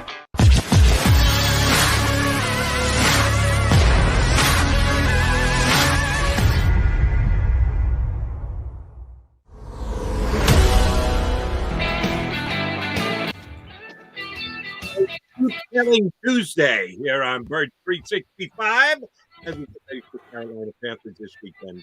But before we look ahead, we got to look back a little bit. I want to give you insight from our next guest, former Eagle, contributor here on the JAKIB YouTube channel. You catch my name, JAKIB Sports Philly. Barrett Brooks jumps aboard with us here on Birds 365. Good morning, guys. Big D? Good. How's it going? Good, Barrett. Good to see you. I guess we got to start with the offensive line because of what happened with Lane Johnson being the late scratch against the Kansas City Chiefs. So you're down 80%, man. It's Jason Kelsey holding down the fort. I thought the guys played well, though. I can't get to that offensive line as an issue for that loss. I think everyone, Jack Driscoll, right tackle, Nate Herbig, right guard, Landon Dickerson moves to left guard. Andre Dillard, I know people criticize the penalties, but it wasn't his fault when he called those RPOs and you're downfield. I thought they played well. As a former offensive lineman, how did you grade them? You can't say that they lost the game for it. They definitely didn't. I really thought that Dillard played a really good game. I mean, he for the most part kept his side of the line clean. I mean, they played well from the aspect of what they were asking to do. They executed what they asked them to do. This RPO things, this is what happens, I mean, that's why they're so prevalent in college football, because you get 3.5 yards in college football, you get 1.5 in the NFL, and there lies the problem. If you're going to run that type of system, you got to take, whatever comes with it. And what comes with it is you're asking an offensive line to block run. They're not blocking pass, and that's the biggest difference that fans have to understand. They are blocking a run play. They're not blocking the pass part of the RPO. It's run first, and that's what they're doing. They're coming off the ball. They're trying to blow people off the ball. So when you have a read where you have to get up and get that linebacker, you're going to be downfield. So I mean, it's one of those damn if you do, damn if you don't type of plays. Let me ask you, during your time in the National Football League here in Philadelphia and elsewhere, did you ever play for a team that used RPOs? It's become more of a fad in the league over the last 10 years, which is past your time. but maybe it was part of a very unlikely used part of a playbook that you didn't get to very often, but you had to at least learn it because the coach wanted to have it if he needed to go to it. You did a good job of explaining it to us conceptually, but did you ever have to do it yourself? No, I never did. In fact, we should have had an RPO system my first year in the league because I had Randall Cunningham, who's one of those quarterbacks that you could have ran an RPO with, and he'd have lit the league up. You know, can you imagine the ultimate weapon running RPOs, given the ability to throw the ball, run pass? You know, that's something that he would have tore the league apart with that type of scheme. Instead, they tried to cut the field in half for quarterbacks like Randall. You know, they ran not RPOs, but they ran like waggle protection. Waggle protection is this, you know, they block pass, but they'll pull the backside guard, move Randall out of the pocket, and the backside guard almost be like, you know, he'll be a personal bodyguard for him out there in space, you know, just in case, you know, somebody blitzes or something, he would pick him up. It's block like pass, but they just wanted to get him out in space, or they would run sprint right option, which they, you know, get him going one way and you know, throw the ball to the receiver on the crossing route. They ran stuff like boot protections. Those were the RPOs back then. They didn't have like a run pass necessarily option on them. He would either pass the ball or he would run, take off running. They just wanted to move the pocket for him, and quarterbacks like him, that's how they were able to, you know, really use their athleticism in the passing game as opposed to just sitting back there being a pocket passer. I can remember talking to Randall. The only time he said he really got hurt is when he was inside the pocket. Outside of the pocket, he could avoid those type of hits. So, you know, it's different. It's in a different system in which they're running now as opposed to back then. But I mean, I tell you what, man, guys would have lit the league up with a system like this, you know, especially Randall. So Barrett, let's fast forward back to the current Eagles, and we see these penalties, these illegal downfield penalties. Nick mentioned it's just a timing issue. So is it on the quarterback to get the football out? Bang, bang. Yep. That's what it is. It's a fast read. It's a fast option. I mean, if you ask your offensive line to do anything different, then they're not going to be as effective if they do hand the ball off and run. They won't be getting guys at the second level. They won't be blowing guys off the ball because they'll be hesitant. And you don't want your offensive line to be hesitant. You want them to block the run aspect of the play. So they're going to run it like they're running inside zone, go up there, and they're going to pick that linebacker up. He just has to get the ball out of his hand faster. Now, I was talking to a couple guys yesterday on my show, and I was telling Eitan and Harry, I said, look, guys, they could run RPOs out of draw plays. You know, I've seen teams do that in college. They run the draw. That way they, you know, get the defensive ends, use their strength against them by getting them up the field, throwing them pass, and then handing the ball off on a draw play. And then, you know, in the pass section of it, you're actually optioning off the backside linebacker with the slant on the backside. So if you have a slant on the backside, the quarterback's going to read that backside linebacker. So if the linebacker plays the run and comes and fills, you throw the slant on the backside, which that's the area that he vacated by coming and filling on the play. Or if he sits back, you hand the ball off to the running back, and he runs the what do you call it? I just said it.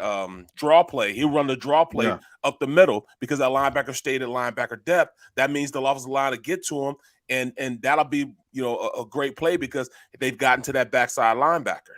So those, you know, they could run it like that also. There's different ways to skin a cat. You just have to really focus on how you want to execute the blocking schemes. So, you know, there's many ways that they can run it. You know, and I would rather run it with a draw play. I mean, I like the way, you know, certain teams run it with the draw play as opposed to with the zone play that they've been running it out of. Barrett, let me ask you about the Eagles defense. I know your side of the ball was offense, but you had to try and thwart defenses with what you guys did offensively, so I know you know it. The Eagles have been just gashed the last couple of weeks on the ground. And I'm going to look at a specific group, and that's the linebackers. Yes. If Fletcher Cox is getting double-teamed as much as we are told he is, and I'm not breaking down film, I'm not going back through play-by-play and counting how many plays he's being double-teamed. If Javon Hargraves is being double-teamed as often as we're told he's being, and again, I haven't done the play-by-play game breakdown film, but assuming that's correct, that means somebody's being unblocked. You can't throw double teams at both of the tackles and tell me the linebackers are being blocked. They're just not. That can't be. It's 11 versus 11. You don't get to sneak 2 extra guys on the field if you're on the offense. Exactly. Are they playing too far back? Are they not adjusting quickly enough and coming up and filling holes? Is there a scheme deficiency? How have the Eagles linebackers been so inefficient against the run the last 2 weeks? Well, it's the second question, that you asked. It's the linebackers not reacting as fast as they're supposed to be reacting. Schematically, they should be playing a lot better. And if I'm going to break it down in its purest form, if you're a linebacker, you did this in high school, you did this in college, and now at the NFL you have to do it. When you see a double team, and let me start off with this.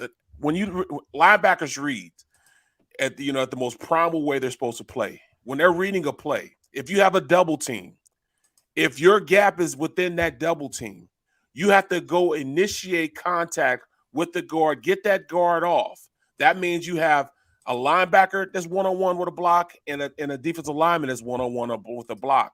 And in those gaps, now you can read and react and get off and go get the play, go get the running back, but you're at the same level because you initiated contact at the same level as the guard. What's happening is the double team is coming and they're waiting for the read. And by the time, they get, he reacts to it, the double team has pushed that defensive lineman all the way back to him, which is 4 or 5 yards down the field. And now if he reacts anywhere he goes, it's wrong. You have to initiate contact, come downhill, and fill your gap. When you fill your gap as a linebacker, the extra double team guy has to get off on you. Now you're in your gap. The defensive lineman is in his gap. Now you're at the same level. Now there's no hole for the running back to fit through. Now you're playing right now. Now it's a one-on-one block where you can either beat your guy or the defensive lineman is going to beat his guy. You have more of a shot, instead of getting double team all the way back to to linebacker level. Because when you're at linebacker level, now there's gaping holes because you can't fill your gap because the gap has been stretched because you've moved the guy out of his gap and pressed them all the way back to you. So they're not filling fast enough to really get an accurate read on what they're trying to do. So when you're dumping your defensive lineman in the linebacker's lap, he has 2 ways that he can go. He's not wrong. But if you force the issue, if you come downhill and fill your gap, that takes the double team off. Now you're one-on-one with a guy, the defensive lineman one-on-one with a guy, and one of you are more likely to win as opposed to the double team and you trying to play off a double team and you're trying to read that. It's just harder to play. This is basic, fundamental high school football that's not taking place. These linebackers have to get downhill. Now, to put it in its rarest form, in its simplest form, they're not big enough really to be trying to go up there and fill the gaps like that. I guess that's what they're thinking. So they're trying to read and react. Well, even the smallest linebackers still have to go fill their gap. That's their responsibilities. And your responsibility is to take the double team off that defensive lineman. You have to read that triangle. As a linebacker, you read a triangle. You read from where you are to the guards to the ball. That's your triangle. And in order for you to make some stuff happen, you have to at least fill your gap in your responsibility before you can read anything else. So, Barrett, to further that, Nick Sirianni yesterday was talking about a lot of, and obviously he's not the defensive coordinator, but he's got as he said, he puts his signature on everything. And he was talking about the zone and the 2 deep looks, and you give a little, you get a little, as he described it. They're giving a lot. They're not getting a lot back. Is it a personnel issue? Is it a coaching issue when we talk about the linebackers and filling those gaps? And at what point, you talk about the lack of size, maybe you got to put a TJ Edwards in there and live with some of the coverage deficiencies. Is that where we are with this defense? I think so. No, that's not I think so. I know so. I know that you're going to have to schematically, just like Sirianni does with his offensive side, he schemes around the talents that you have. So I don't understand why we're playing so much zone when we're playing these, we're paying Nelson and Slay big money to be, stoppers of the 1 and 2 receiver. Get up on them, play man to man, play tighter on, even if it's zone, play tighter on these guys. Don't give the autonomy to just run off the line of scrimmage, because guys can get open faster doing that way. Even in zone, you can play a matchup zone in which you get up closer on these guys. Now the passing routes are at least altered a little bit. I mean, guys are getting off the line and they're going wherever they want to go on this defense, and you're not paying guys to be those type of players. You're paying Slay and Nelson to be one-on-one defenders on the best receivers, and we're not doing that. So I don't understand, why we're not, taking our best talent and scheming them to be more aggressive.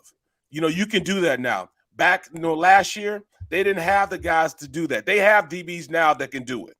Why not take advantage of it? I mean, you see what Big Red did. All he did was scheme his best receiver, put him in the slot, and allow him to be on a Vonnie Maddox all day or a linebacker all day. Well, we're going to have to do the same thing. Why not move in Slay on Hill and have that matchup? We'll be better suited to do that. Now he just won't beat him off the snap of the ball. Now he's going to alter the passing route a little bit.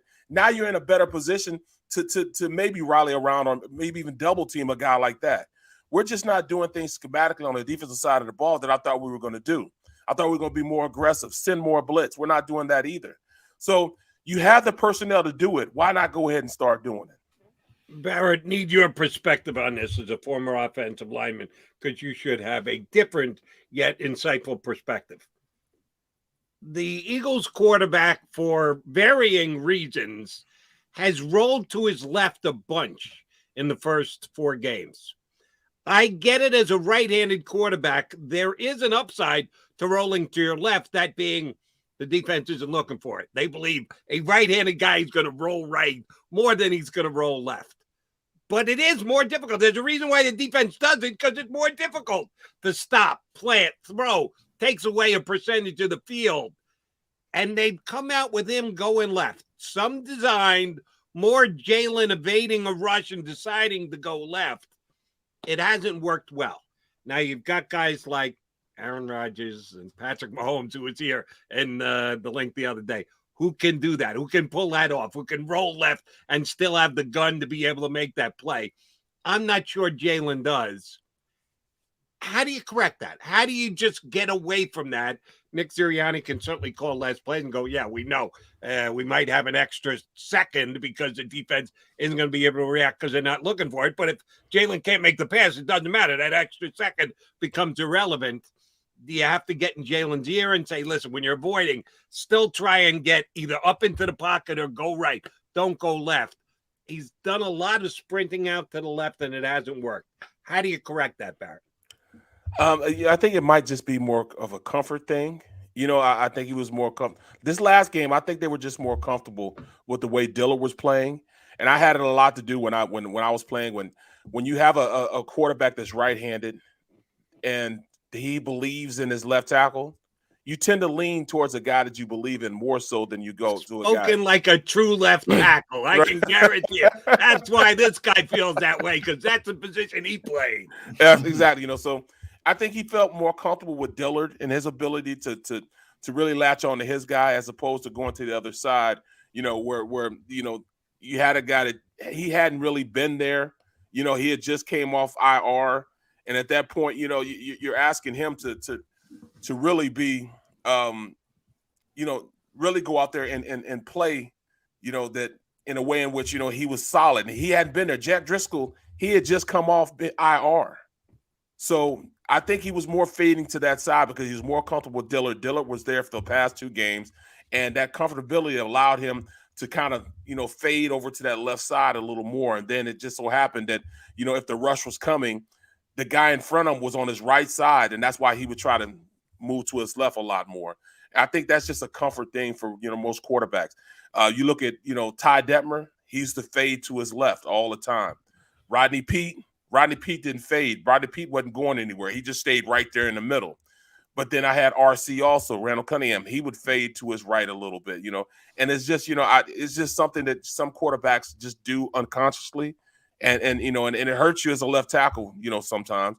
But, that just might be which way Hurts feels more comfortable in rolling out because, he just feels that he could do it and he has more of a better blocker in that instance on that left side. You know, and they think about stuff like that.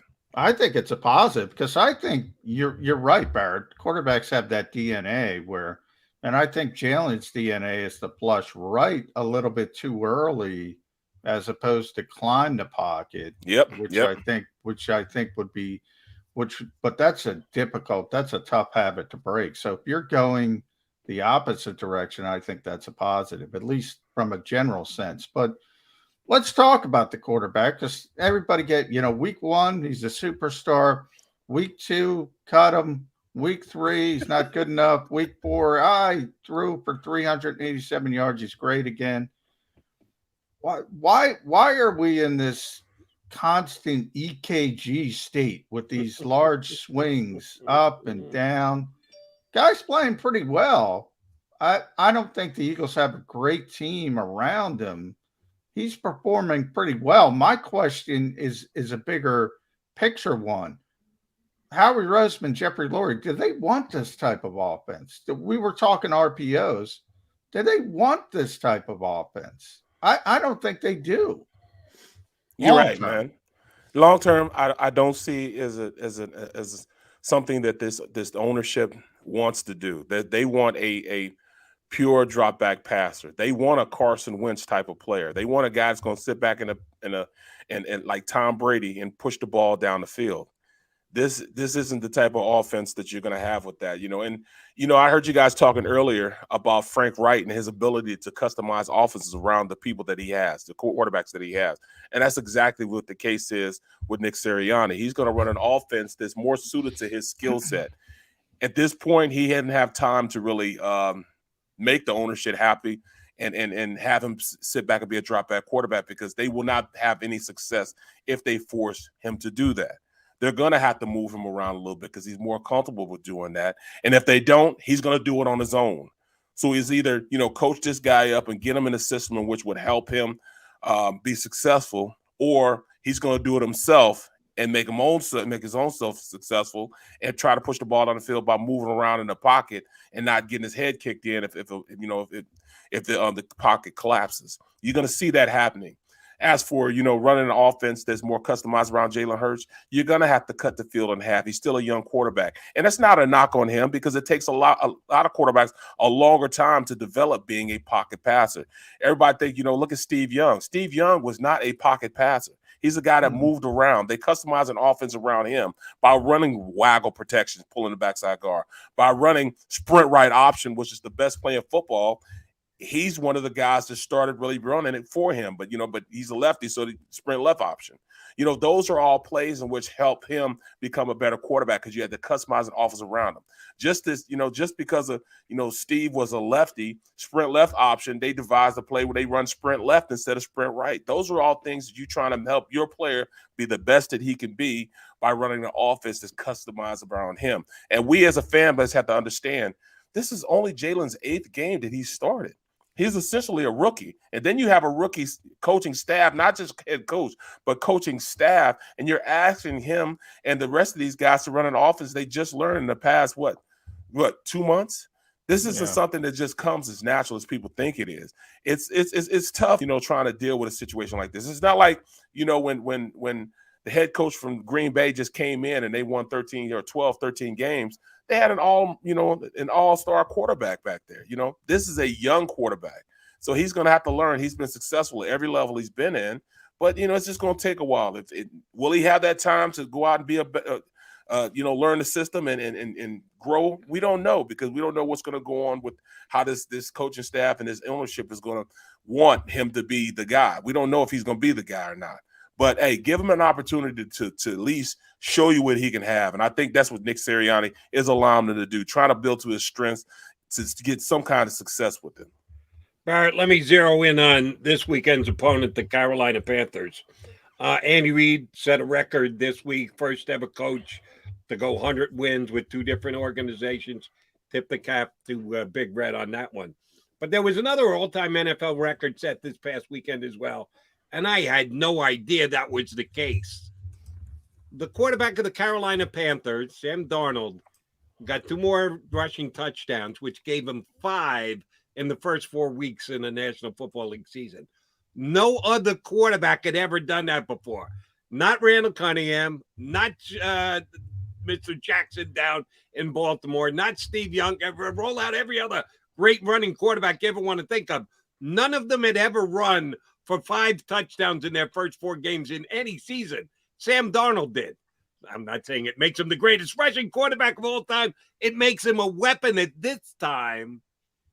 The Eagles really haven't played a running quarterback yet. Matt Ryan, no. Dak Prescott, no. Jimmy G, no. Mahomes can. He didn't last week, but I think he's got the capability to do it if he wants to. This is a guy who's going to pull it down. He's going to take off on you. Are the Eagles well suited to play that type of quarterback?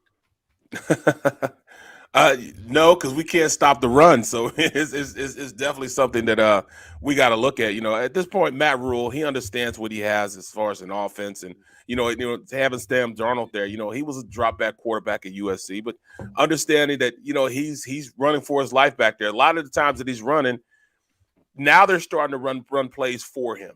Especially in the red zone, but he was mostly running for his life because that offensive line is not good. They are not a pass-blocking offensive line. They're a run-blocking offensive line.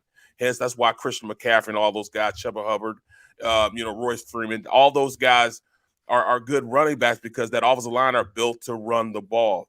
They are very weak on the edges. Their 2 tackles, they get beat a lot. So he's been running for his life, and he's shown the ability to get out the pocket and pick them up and put them down. So because he's able to run around like that and they see that, they're starting to nurture it a little more and allow him to do a lot more of that. Now, are the Eagles necessarily a team that could, that could stop that? It's going to be hard. But this is a game that I really think that they're going to have to step up. They're going to have to go back to basic fundamental football. And those linebackers are going to have to field the way they've never fielded before in order to be successful and even compete with this Panthers team. And it's terrible I have to say compete with them because if they continue to sit back at linebacker depth and not go downhill, it's going to be a long day because now they're going to run plays in which they're going to have a draw play where they're going to have a lead back. The running back is supposed to get the draw play, but they're going to have Sam Darnold run, and he's going to have a lead blocker now who's supposed to be running the ball. That's just one more blocker in the mix running with this quarterback. It's going to be hard in the red zone to stop that if we're not filling and getting to our gaps and being sound in our gap discipline. We're just not going to do it. So it's going to be tough going against Sam Darnold. And, he's been hosing it around a little bit too. And Christian McCaffrey might be back on top of it. I think he is back. Yeah, I just read that he is back. Yeah, so that's going to make things even that much more difficult. Before you get out of here, Barrett, I do want to ask you about Landon Dickerson because I thought he was much better, much more natural at left guard than right guard. Did you see the same thing, and how much can that can help an offensive lineman? You played all over. When you have your comfort zone, how much does that help you? Oh, man, of course, he's a young guy, so he's going to be more – that's where he spent the major part of his reps on the left side during camp. He feels more comfortable there. And just another game under his cap, he feels more comfortable playing in the NFL now. So he's seen the speed to the game. It's going to start slowing down for him. He's just a mountain, man, and he's a big, aggressive guy. And now that he's starting to get his legs up underneath him, he's going to get even better, as a player. Now, the other guys, Nate Herbig, he played pretty well also. But, you're going to have to, just like they're customizing offense around, your quarterback, you're going to have to do the same thing in what you're asking your offensive line to do also. You can't go out there and think we're going to throw the ball 40 and 50 times a game and this offensive line is going to be successful. They're going to have to go out there and run the ball just to get these guys comfortable, get them firing off and get them lathered up, as opposed to sit back, dropping back and throwing 50 times a game. And then, asking them who are not really built to be pass blockers to pass block. Nate Herbig, he's a bulldozer. He's a road grader. Get him coming off the ball as opposed to regressing back as a pass blocker. Do the same thing with Landon Dickerson. It's a must. It's imperative that they run the ball so these guys are more comfortable throughout the game and not, back on their heels with a defensive line, especially the line that the Panthers have, coming off the ball and pinning their ears back against this young offensive line. They're going to have to run the ball more consistently in order for them to have any success going into this game. All right, Double B, you said you were listening to the show earlier. That was probably where you're on hold. You may have not caught hour number 1. dueling NFL players today. We had you and we had Colin Thompson, tight end for the Panthers, in hour number one. Colin, you could have told us McCaffrey was going to play. He told us how good he was. He didn't give us any insight that he was going to play, though. So, but we'll forgive Colin on that. But he is a true blocking tight end. During your day playing in the NFL, who was the tight end when he came to your side and was in line with you? You said, "All right, I'm good here. We're gonna get done what we need to get done here. Because if it's me and my buddy to my outside, we're gonna open up a hole. We're not gonna let anybody get near the quarterback." Who was the best pass blocking tight end? It had to be Ed West. Ed West, they used to call him Toolbox. You call him Toolbox. Toolbox, man, when he came to play, oh my goodness. You know, I remember I'm in the we're on the line of scrimmage, and we had a stretch play called, and I'm supposed to pull around on the play, and I turn around, and I tell my guard, I tell him, you know, hey, I got a tag play, tag, and he looked at me and said, tag. What do you mean tag? I mean, I got one-on-one out here. No, you come with me. I said, I can't come with you. I got to pull. No, you better not pull. I'm gonna leave him alone. You better not pull. And we end up double teaming to the linebacker. Guy was supposed to pull out on. We double team to him. We get in the meeting room. Coach like, Coach, he's like, Brooks, what is this call? I said tag. You know, Ed said no. He wants me to double team to this linebacker. He said, oh, well, you're supposed to tag, but hey, it works, so keep doing it. So from that point on, we would double team on the play instead of going and me pulling around, just because he said, hey, you get paid to block these big guys. I get paid to halfway block these big guys. Oh, that's a good line. Barrett, great stuff. Please send our regards to Mr. Shander and Mr. Mays. Have a good one on the middle this afternoon. We'll get you back down the road with us. Appreciate it, guys. Thanks a lot. Thanks, Barrett. JAKIB Media. Ed West, yeah, I like that. I like those Barrett stories. You get those. I thought it was a good day to ask that one just because we had Colin on earlier. Yeah, that was a good question, Jody. Ed West, yeah, he was a good player. And I didn't even know this. Did you know this? We're one West down in professional sports. Joe West is walking away from. Oh. No, I did not know that, but that's a good I didn't day. know it either. A caller told me that last night on WIP that Ed West was retiring. Excuse me, Joe West was retiring. Yeah, I miss Ed. We might get a ball and strike called correctly, is what we're saying. I miss Ed West. I will not miss Joe West. Yeah. Good luck, Cowboy Joe. Just saunter off into the sunset. You will not be missed from this baseball fan's perspective. All right. Hey, we got a couple minutes left. He's John McMullen. I'm Jody McDonald. Come back. Let's put a bow on a show on Birds 365.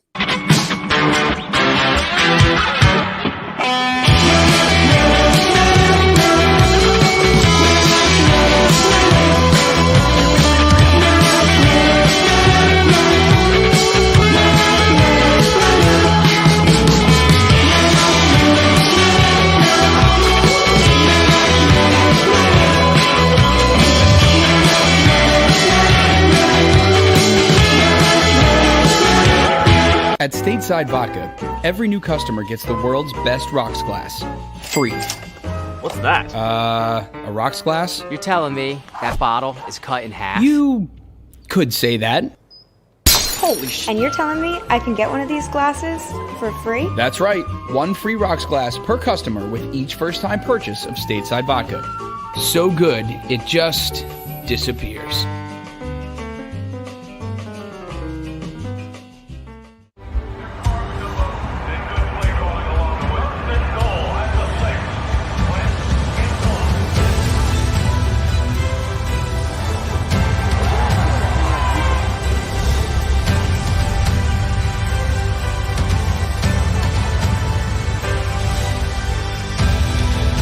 Field of life, First Trust Bank is there for you. Champions on three. 1, 2, 3. Because Philadelphia dreams deserve a Philadelphia bank. When it comes to the fight against insurance companies, large corporations, and the healthcare industry, injured victims are always the underdog. But that doesn't worry us.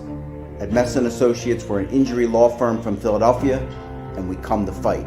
Our clients know that they've got representation with a chip on its shoulder, and it's the same chip that makes Philly the toughest city in the country.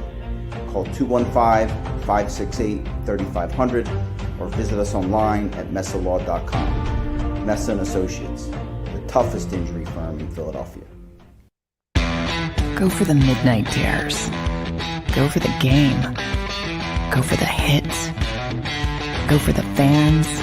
Go for the win. Go to Ocean Casino Resort. Book your trip at theoceanac.com.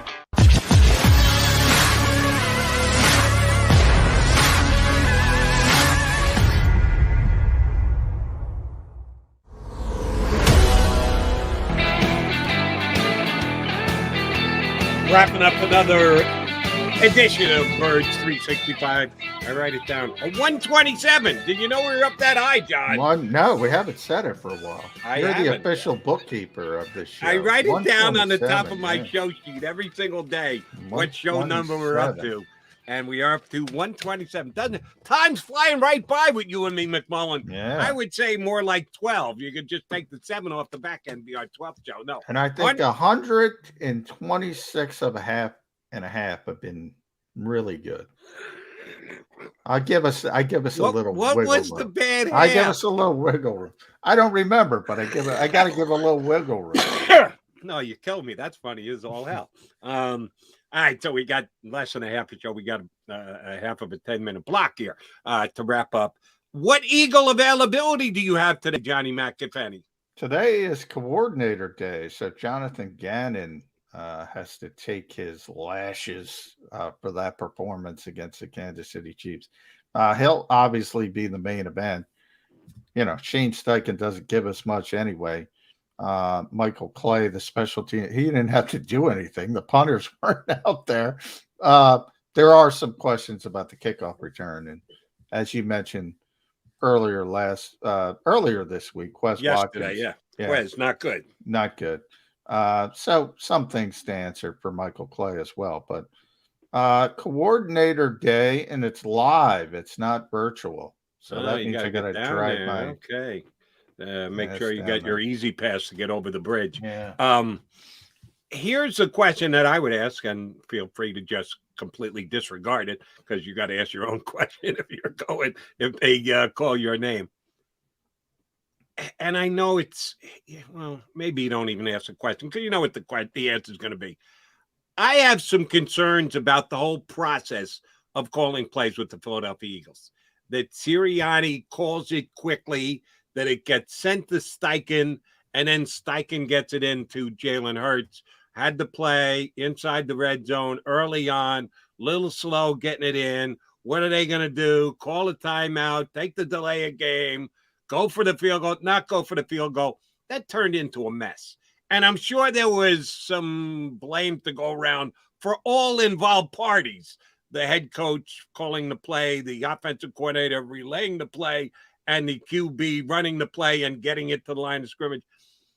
Do you think he'd give me an answer if you just asked him, how's it working out with everybody? Nick might give you an answer. He's been asked that question before, actually. Shane's not going to. But Nick took responsibility for the 4th and 3.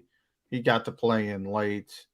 But that brings to your point, that's legitimate. Why do you have that extra step? If you're getting in the play late as it is, and then you have that extra step, well, it's even later.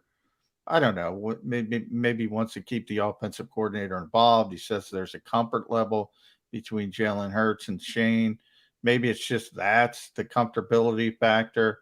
You're right, though. It seems like an unnecessary added step that's redundant, doesn't need to be there. The old telephone game when you're a kid, what was the point of that game? You say something in the telephone, it goes around the table, and when we get to the end, it would be something different. Right.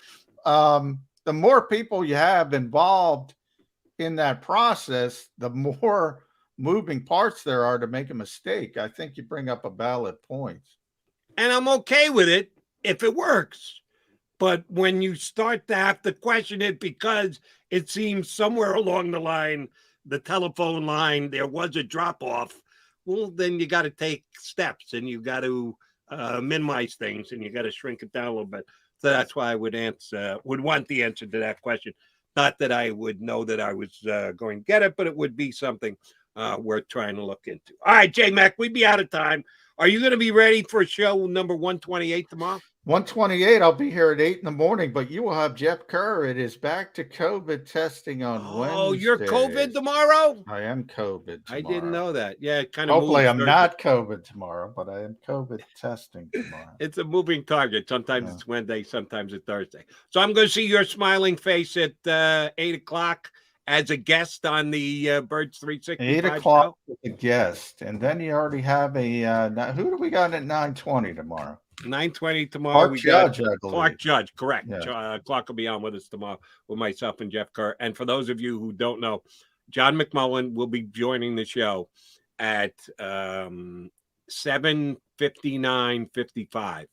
He comes in. I'm always here, though. 5 seconds before the show starts, he jumps in. Always here. Amazing with his timing to get well, on. you know what it is? I'm trying to find a spot in a parking lot at a Dunkin' Donuts or a Wawa. So that's what's going on. That's how that sausage gets made. There you go. We'll make the sausage for you again tomorrow. Buddy, have a good day. We'll be right back here. 22 hours. Jeff Kerr in for Johnny Mac, but he'll be guest spotting right at the top of the show here on Birds 365. If you missed any of today's show on the JAKIB Media channel, listen to the podcast on your way home. Available on YouTube.